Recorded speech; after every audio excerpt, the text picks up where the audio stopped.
Hey guys, what is up, and I welcome you to another League of Legends video. In this one, I'm going to be talking about a champion that has finally been seeing a resurgence in the mid lane. Personally, I am happy and not happy at the same time, because I love playing this champion. I think she's a lot of fun and she fits my assassin playstyle, but I'm also not happy because I just simply do not like playing against her. So for whatever reason you have not yet guessed what champion I am talking about, it is LeBlanc. This is a champion that has been seeing a lot of ups and downs throughout League of Legends. At times you would see her near the top in terms of pick order for a champion in the mid lane. But not too long ago she got hit pretty hard and then she absolutely fell off the charts. It's like she almost ceased to exist. But Riot, they came back, they gave her some buffs, for instance giving her now 4 seconds to go back to her W's location, on top of also buffing her passive, so now it's actually not even bad. And I will even admit, personally, when facing LeBlanc, I have fallen for the clone numerous times, because now the clone runs in sort of a smarter path. But on top of that, they also made the invisibility portion of the passive work extremely well, which is great because it can definitely take out some turret aggro if you do it correctly. And it can really slow down someone's burst on you when they're going full ham. But with all that being said, let's go into LeBlanc. I want to tell you guys exactly why I think she's good, why I think she's bad, my playstyle, what skills I get, items, and overall my runes and masteries. Again, I don't like doing this sometimes because I don't want to see this champion in the mid lane, but I really want to talk about her because she definitely deserves a mention now. So let's go over the positives. First of all, the biggest thing is the fact that she's a huge lane bully. She's very annoying to face. And this is mainly the reason why I hate facing LeBlanc, because her laning power is just so strong and it's really hard to retaliate. And on top of that, she's extremely difficult to gank because she's just so mobile with her W, and on top of that, if you can mimic her W.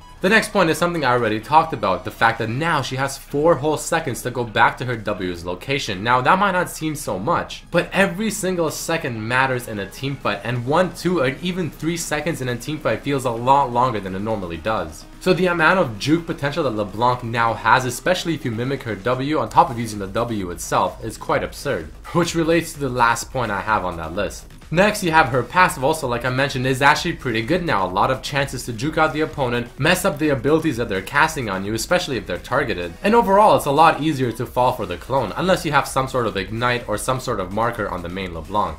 Another main thing is the fact that even though her silence is gone, her damage is still very much there. She can easily burst someone down from 100 to 0 if you're just a little bit ahead and you have Deathfire Grasp. And the next point is one of the main reasons why I think LeBlanc is just such a great champion. So if you've been following my videos lately, I've been talking about a lot of champions with great kits, for instance, Jace. And LeBlanc is definitely one that comes to mind as well. The thing I love about her kit is the fact that a lot of her abilities have very low cooldown. Well, at least once they're maxed out. And thanks to her ultimate as well, this leads to a lot of options that you can do with LeBlanc. For instance, you can gap close with W, use your Q, Alt, E, ignite for the full damage, or you can use W then Alt for maximum range, on top of maximum juke potential. You can switch it up with maybe just using a Q, W, E, and then E again for just maximum CC. And overall, she just has a lot of options that she can change it up based on the scenario. And in my books, the champion that has more options than others is a good champion. And like I said with her W, she's just really hard to catch, especially in teamfights or if she's just walking around by herself, maybe like bottom lane. To me right now, she's pretty much a caster version of Zed, just on steroids. So those are the main reasons why I think LeBlanc is a solid champion, but of course there are negatives, so let's go into that next. The first negative about LeBlanc is of course the main one. She no longer silences her targets. This was one of the main reasons why LeBlanc was so good, and also why she fell off so hard. But luckily for her, she got a lot of other areas buffed, so now she's actually still pretty good. So the fact that she can no longer silence suddenly just doesn't seem as bad. The next point is the fact that I honestly think LeBlanc can be easily misplayed, because since she has so many options and you can use her spells in so many different ways, if you happen to do it incorrectly for a certain scenario, you'll just look like a fool and probably die pretty fast, while not getting a whole lot done. The next thing, for a caster, she does not have any hard instant CC. I mean, sure, her E slows and then snares, but again, it's not instant and the slow isn't hard CC. Especially when you compare her to other top mid laners, for example, a Xerath or a Syndra, who both have a long range instant hard CC.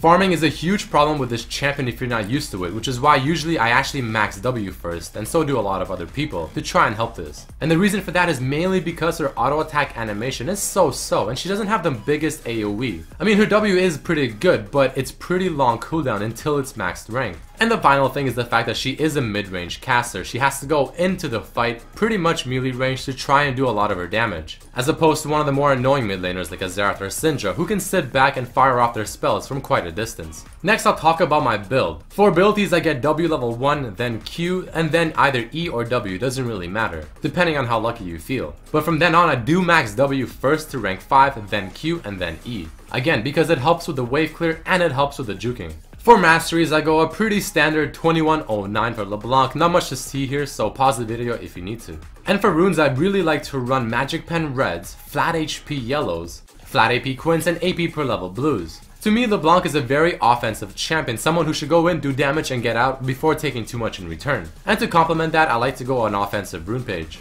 And last but definitely not least, the items that you get on LeBlanc. So I do like to start off with the Dorans and of course 2 pots, and I try to rush the Deathfire Grasp almost as fast as I possibly can. This item complements LeBlanc's burst absolutely amazingly. And then I really like Morellonomicon because it's cheaper than Athene's and it offers the exact same stats that you really want. Again, I don't really care about the Amar, I want to go in, do as much damage as I can, and get out. And Morello does let me do this faster. And then of course a Rabadons, a Void Staff, and an Hourglass are all pretty good pickups, and I also put Abyssal in there because it's pretty good as well. Since usually you'll be close enough to the target that you're bursting down that the aura from the Abyssal Scepter will be effective. So that is it for this video, guys. I hope you have learned something new. Tell me how your games go with LeBlanc, tell me in the comments, tell me on Twitter, and please don't forget to like the video and share it with your friends. Peace.